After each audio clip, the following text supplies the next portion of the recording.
बिस्मिल्लाहिर्रहमानिर्रहीम। अस्सलाम वालेकुम स्टूडेंट्स। सेकेंड ईयर बेटा आपके बायोलॉजी के चैप्टर नंबर 25 का लेक्चर नंबर 12 है और टॉपिक है आपका बायो जियोकेमिकल साइकिल्स और न्यूट्रिएंट साइकिल्स। टॉपिक है हमारा बायो जियोकेमिकल साइकिल्स और न्यूट्रिएंट साइकिल्स। इसके अलावा थोड़ा सा हम नाइट्रोजन साइकिल के बारे में भी आज पढ़ेंगे। तो स्टार्ट करते हैं हम biogeochemical cycle which are also called nutrient cycle. सबसे पहले हम डेफिनेशन करते हैं बायोजेनिक एलिमेंट की। बायोजेनिक एलिमेंट या न्यूट्रिएंट एलिमेंट, इसकी डेफिनेशन करते हैं। न्यूट्रिएंट एलिमेंट या biogenic element, the chemical element essential for life in living organism are called biogenic element और न्यूट्रिएंट एलिमेंट है। तो ये डेफिनेशन आपने करनी है। शॉर्ट क्वेश्चन आएगा, डिफाइन बायोजेनिक एलिमेंट और न्यूट्रिएंट एलिमेंट। वो केमिकल एलिमेंट जो जिंदगी के लिए जरूरी होते हैं, किसके अंदर होते हैं? जानदारों के अंदर।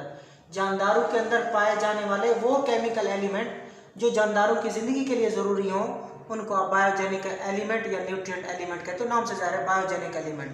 डेफिनेशन क्लियर करें।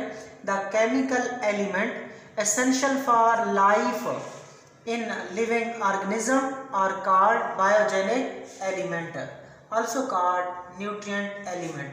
आगे हम दो किस्म के न्यूट्रिएंट्स पढ़ेंगे, एक मैक्रो न्यूट्रिएंट्स और एक माइक्रो न्यूट्रिएंट्स। आपको पता है ये ज़्यादा मिकदार में चाहिए होंगे, ये कम मिकदार में चाहिए होंगे। सो देखते हैं मैक्रो न्यूट्रिएंट को।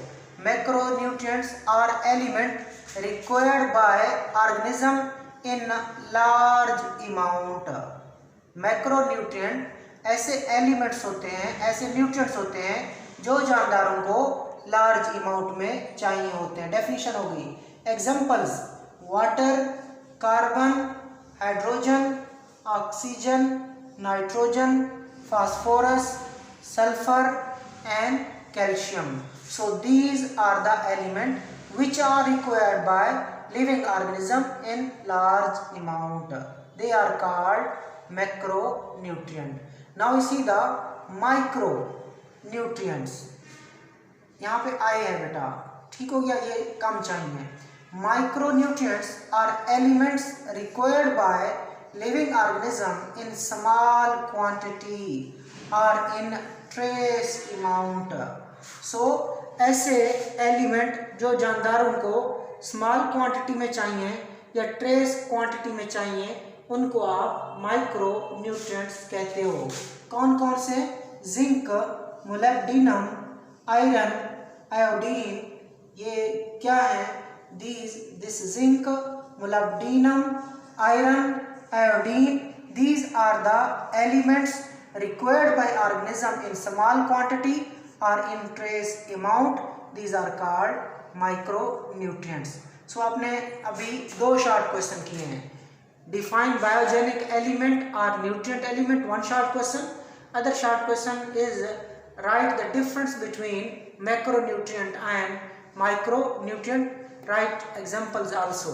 ठीक हो गया। आगे एक और डेफिनेशन हम करते हैं जो आपकी हेडिंग है बेटा, इसकी डेफिनेशन करते हैं। हेडिंग क्या है? बायोजियोकेमिकल साइकिल और न्यूट्रिएंट साइकिल, जो आपका टॉपिक चल रहा है, इसकी डेफिनेशन करते हैं। Definition of biogeochemical cycle. The nutrient cycles are also called biogeochemical cycle. के दो नाम है उसके, एक न्यूट्रिएंट साइकिल और उसका दूसरा नाम क्या है? Biogeochemical cycles. Nutrient cycle, biogeochemical cycle एक बात है। अब डेफिनेशन क्या है? The nutrients move from living to non living to living portion of the ecosystem in a cyclic manner. This is called biogeochemical cycle और न्यूट्रिएंट साइकिल। तो क्या कहेंगे बेटा? इस तरह आपने कहना है कि ये लिविंग ऑर्गेनिज्म है,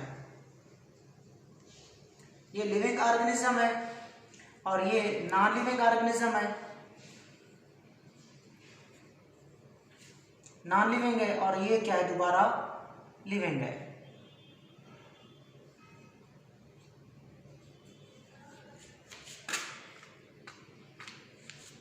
So the nutrient move from living to non-living to living portion of the ecosystem in a cyclic manner. इस तरह चीज़ें चलती जाती हैं कि जो मटेरियल होते हैं वो नॉन लिविंग से लिविंग में जाते हैं, लिविंग से फिर नॉन लिविंग में, नॉन लिविंग से फिर लिविंग में, इस तरह एक साइकिल चल पड़ता है। इस साइकिल को आप क्या कहते हो? बायोजियोकेमिकल साइकिल या न्यूट्रिएंट साइकिल। सो आप कहेंगे the cycle in which nutrients move from living to non living to living portion of the ecosystem in a cyclic manner is called biogeochemical cycle or nutrient cycle.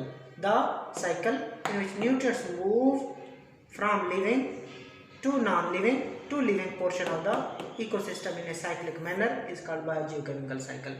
So 3 short question आपने यहाँ पे cover किए। अब चलते हैं हम nitrogen cycle. बहुत सारे बायोजियोकेमिकल साइकिल्स हैं और उन बहुत सारे बायोजियोकेमिकल साइकिल में से हम पहले पढ़ते हैं nitrogen cycle. So the chief reservoir of the nitrogen in the atmosphere is in fact nitrogen. देखें दोबारा, the chief reservoir of nitrogen is the atmosphere. कि आप नाइट्रोजन का साइकिल पढ़ने लगे हो, the chief reservoir of nitrogen is the atmosphere. reservoir बोलते हैं जखीरा, चीफ कहते हैं बड़ा। नाइट्रोजन का सबसे बड़ा जखीरा कौन है? फिजा है, नाइट्रोजन है। कौन है? नाइट्रोजन का सबसे बड़ा जखीरा कौन है बेटा? एटमॉस्फेयर या फिजा है हमारी। In fact nitrogen makes about 78% of the gases in the atmosphere. तो याद रखिएगा, अगर एमसीक्यूज आपसे पूछे कि the chief reservoir of the nitrogen is the atmosphere, कि नाइट्रोजन का सबसे बड़ा जखीरा क्या है? एटमॉस्फेयर है, जहाँ पर नाइट्रोजन कितने फीसद पाई जाती है? 78% पाई जाती है। सबसे ज़्यादा गैस हमारी हवा में, सबसे ज़्यादा गैस हमारी एयर एटमॉस्फेयर में क्या है बेटा? नाइट्रोजन। कितने फीसद? 78%। So chief reservoir of nitrogen is atmosphere where it makes about 78% of the gases. Since most living things however cannot use elemental atmospheric nitrogen to make amino acid and other nitrogen containing compound, they are dependent on nitrogen present in the soil mineral. याद रखना, हवा में जो gas मौजूद है वो N2 की शक्ल में मौजूद है। ये जो N2 शक्ल है, ये मॉलिक्यूलर शक्ल है, एलिमेंटल शक्ल है। इस शक्ल में जानदार नाइट्रोजन को इस्तेमाल नहीं कर सकते। इस शक्ल में जानदार, ज़्यादातर जानदार नाइट्रोजन को यूज़ नहीं कर सकते। सो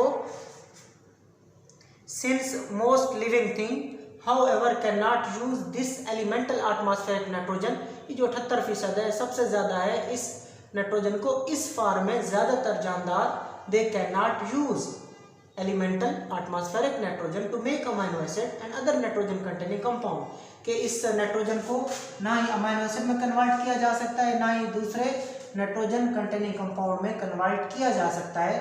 सो फिर they are dependent on nitrogen present in the soil mineral.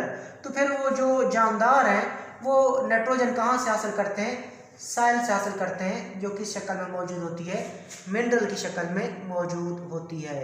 ज़्यादातर जानदार इस एटमॉस्फेरिक एलिमेंटल नाइट्रोजन को यूज़ करने की सलाहियत नहीं रखते, तो वो डिपेंडेंट होते हैं on the nitrogen that is present in the soil mineral. So despite the abundance of nitrogen in the atmosphere, shortage of nitrogen in the soil is often major limiting factor in plant growth. अगरचे फिजा में, अगरचे atmosphere में nitrogen की abundance है, लेकिन ज़मीन में nitrogen की क्या होती है? कमी होती है, जिसकी वजह से ये नाइट्रोजन क्या बन जाती है? Limiting factor in plant growth. पौधे की ग्रोथ में एक लिमिटिंग फैक्टर बन जाती है। इससे पौधे की ग्रोथ क्या होती है? मुतासर होती है, क्योंकि ज़मीन में नाइट्रोजन कम होती है। दोबारा देख लें, the chief reservoir of nitrogen is the atmosphere. In fact nitrogen makes up 78% of the gases in the atmosphere. Since most living things however cannot use elemental atmospheric nitrogen to make amino acid and other nitrogen containing compound. They are dependent, mean living things are dependent on nitrogen that is present in the soil mineral. So despite the abundance of nitrogen in the atmosphere, shortage of nitrogen in the soil is often major limiting factor in plant growth.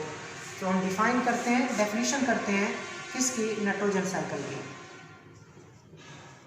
Nitrogen cycle की क्या definition है? The process by which this limited amount of, आप this नहीं लिखोगे, this का मतलब था कि वो नाइट्रोजन जो साइल में पाई जाती है, और साइल में जो नाइट्रोजन होती है वो शॉर्टेज होती है, लिमिट में होती है, कम होती है। The process by which limited amount of, this नहीं लिखना आपने डेफिनेशन में, the process by which limited amount of nitrogen is circled and recircled throughout the world of living organism is known as nitrogen cycle. यानी कि nitrogen जो अब limited है वो क्या करती रहती है, लिविंग से नॉन लिविंग में जाती है, लिविंग से नॉन लिविंग में जाती है, और नॉन लिविंग से दोबारा लिविंग में आ जाती है। So the process by which limited amount of nitrogen is circled and recircled throughout the world of living organisms is known as nitrogen cycle. यानी कि एक दफ़ा नाइट्रोजन साइकिल क्या होगी, जानदारों में होगी नाइट्रोजन, और जानदार से वो कहाँ जाएगी, लिविंग से वो नॉन लिविंग में जाएगी, और नॉन लिविंग से दोबारा वो लिविंग में जाएगी। इस तरह वो सर्कल करती रहती है, रीसर्कल करती रहती है through out the world of living organism by a process called nitrogen cycle. So this is your lecture, and today you have learned about the biogenic cycle or nutrient cycle and introduction of nitrogen cycle. Allah Hafiz.